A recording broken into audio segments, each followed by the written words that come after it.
Hi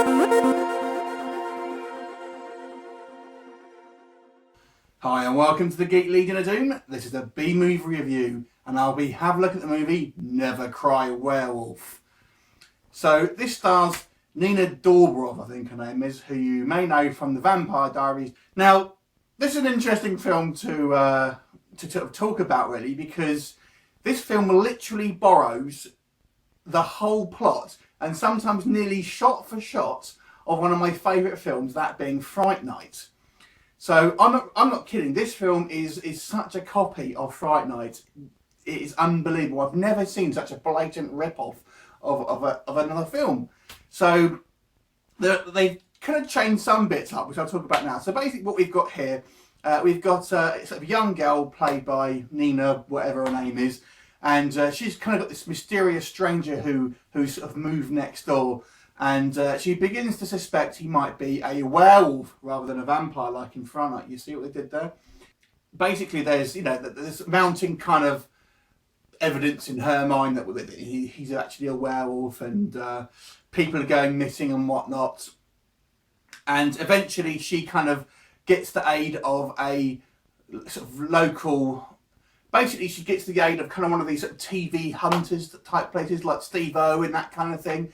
Now, again, in Fright Night, you had the TV horror host like Peter Vincent, but here we've got Kevin Sorbo playing this kind of like famous game hunter, except he's really just an actor. And then they kind of go and hunt the werewolf in his lair and whatnot. So it really is, the actual story is taken straight out of the of the original Fright Night movie. Now, the writer of this one obviously didn't think anyone saw Fright Night, because even some of the shots are shot for shot where we kind of see the first sort of victim sort of being killed through the window, and there's kind of that sort of seduction scene where in Fright Night you kind of got Charlie Brewster looking through his window spying on Jerry Dandridge.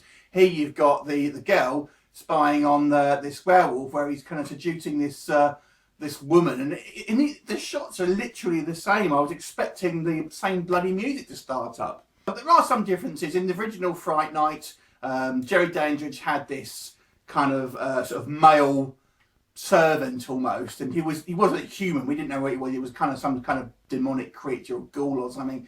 Here that he's got in this film, he's got sort of a demonic dog that ends up sort of changing into this sort of skinless beast a bit later on. So they've kind of changed up a couple of things, but it really is just this, rather than a bloke, you've got a dog, and really instead of a werewolf, you've got a vampire, and the main guy is a girl rather than a guy. But apart from that, it is literally the same film. By no way is this better than obviously the original Fright Night. It's kind of a cheap imitation. I quite enjoyed it because I was kind of interested in watching how much they would rip straight out of Fright Night. The werewolf effects, are okay, I think, and then they kind of look a little bit rubbery.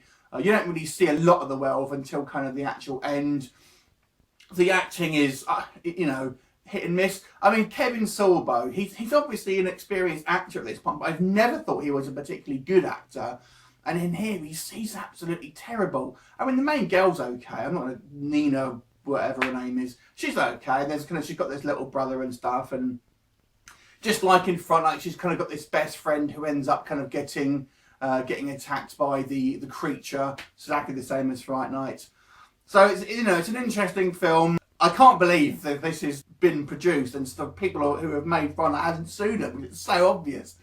But purely for sort of curiosity value, if you're a fan of Fright Night, you may want to check it out. So I'm going to give this one a 4 out of 10. Let me know what you thought of it. Leave me a comment. I look forward to you next time. Bye for now.